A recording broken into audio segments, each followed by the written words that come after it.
மாண்புமிகு தமிழக முதல்வர் அவர்களுக்கும் துணை முதல்வர் அவர்களுக்கும் இங்கே வந்திருக்க மற்ற எல்லாருக்கும் இனிய மாலை வணக்கம். இந்த நிகழ்ச்சியில் கலந்துக்கல எனக்கு பெரிய சந்தோஷம் பெருமையும் கூட. நான் வந்து உட்காந்து ஒரு 1/2 மணி நேரம் ஆச்சு. 3 மினிஸ்டர்ஸ் மேலே இருக்கிறாங்க. அவங்க கேள்விகளையும் சந்தேகங்களையும் கேட்குறாங்க. அதுக்கு பொறுமையாக பதில் சொல்கிறாங்க. திட்டத்தில் பலன் அடைஞ்சவங்க இங்கே வந்து பேசுகிறாங்க.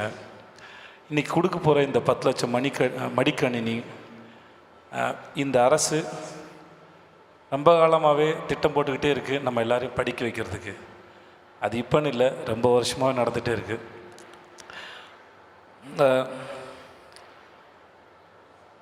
வேறு என்ன கொடுக்கறத விட நம்முடைய அடுத்த தலைமுறைகளுக்கு கல்வியை கொடுக்கறது எவ்வளோ அவசியம். ஒருத்தர் கல்வி கிடைக்கிறதன் மூலமாக அந்த தலைமுறை அந்த குடும்பம் அவர்கள் அடுத்த கட்டத்தை நகர்ந்து போகிறாங்க. அதுக்கு மிக முக்கியமான பங்கு இந்த அரசு மறுபடியும் செஞ்சுக்கிட்டே இருக்காங்க. அதுக்கு ரொம்ப மிக்க நன்றி சார் உங்களுக்கு. ஏன்னா ஒருத்தருக்கு அவருடைய வளர்ச்சி என்கிறது அவர் கிடைக்கிற அறிவு மூலமாக தான் அவர் முன்னாடி போகிறாரு. அதுக்கு எவ்வளோ தடைகள் வந்தாலும் அதெல்லாம் உடைச்செறிஞ்சு அவங்கள முன்னாடி நகர்த்திட்டு போகிறதுல பெரும் பங்கு வகிக்கிறாங்க. அதுக்கு ரொம்ப நன்றி சார். அப்புறம் உங்கள் எல்லாருக்கும் என்னுடைய வாழ்த்துக்கள். இந்த திட்டத்தில் பலனடைய போகிறவங்க அனைவருக்கும் என்னுடைய வாழ்த்துக்கள்.